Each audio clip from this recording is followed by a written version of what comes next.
Breslev Boost avec Francky Perez.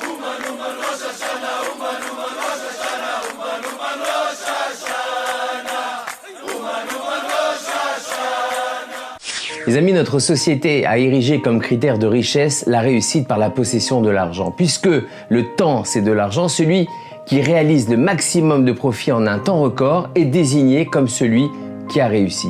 En somme, on veut nous sensibiliser à une réussite de la manipulation du temps, où l'on doit se battre pour manipuler le temps, où l'on est riche d'avoir rentabilisé le temps. Or, la réussite est individuelle. Réussir, c'est être à sa place, se réaliser, être soi-même dans la version la plus intelligente qui soit. De même que chaque pays a sa richesse par sa culture, chaque individu a sa richesse par sa façon de parler, de cuisiner, de se vêtir. Lorsque je suis à ma place, je n'ai pas besoin de ce que l'autre possède. C'est la paix collective par la paix intérieure de chacun.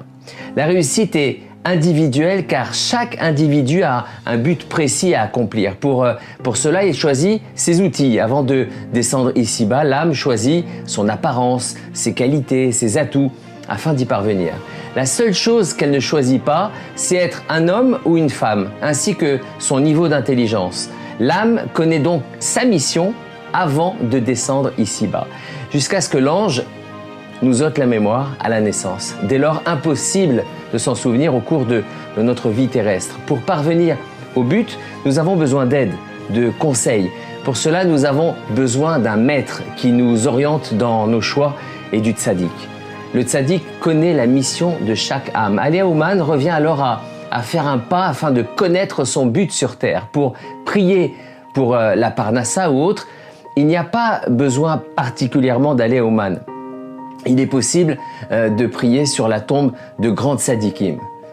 Mais pour connaître sa mission, il faut se connecter au tzaddik et à Alia Ouman. Seul Rabbi Nachman peut nous conduire au but de notre raison d'être sur terre. Le tzaddik va donc m'obliger à devenir moi-même.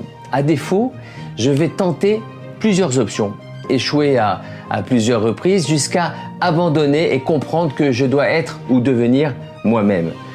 Parfois, pour parvenir à cet être essentiel, on passe par des difficultés. Dans les cieux, on nous envoie des difficultés afin de chasser tout le superflu et de garder de soi que le vrai. Toutes ces identifications aux autres que la personne avait dans son esprit, toutes ces phrases représentant ce que ses parents ou les autres attendent d'elle, doivent disparaître. Dans les moments difficiles, on se rattache au vrai et à la vérité, à ce qu'il y a de plus authentique chez soi-même. Relevons par exemple qu'en Israël, lorsque malheureusement le terrorisme attaque le pays, une unité extraordinaire entre les gens nés et anéantit le chacun pour soi habituel. On passe par l'esclavage pour devenir libre. Shabbat Shalom les amis.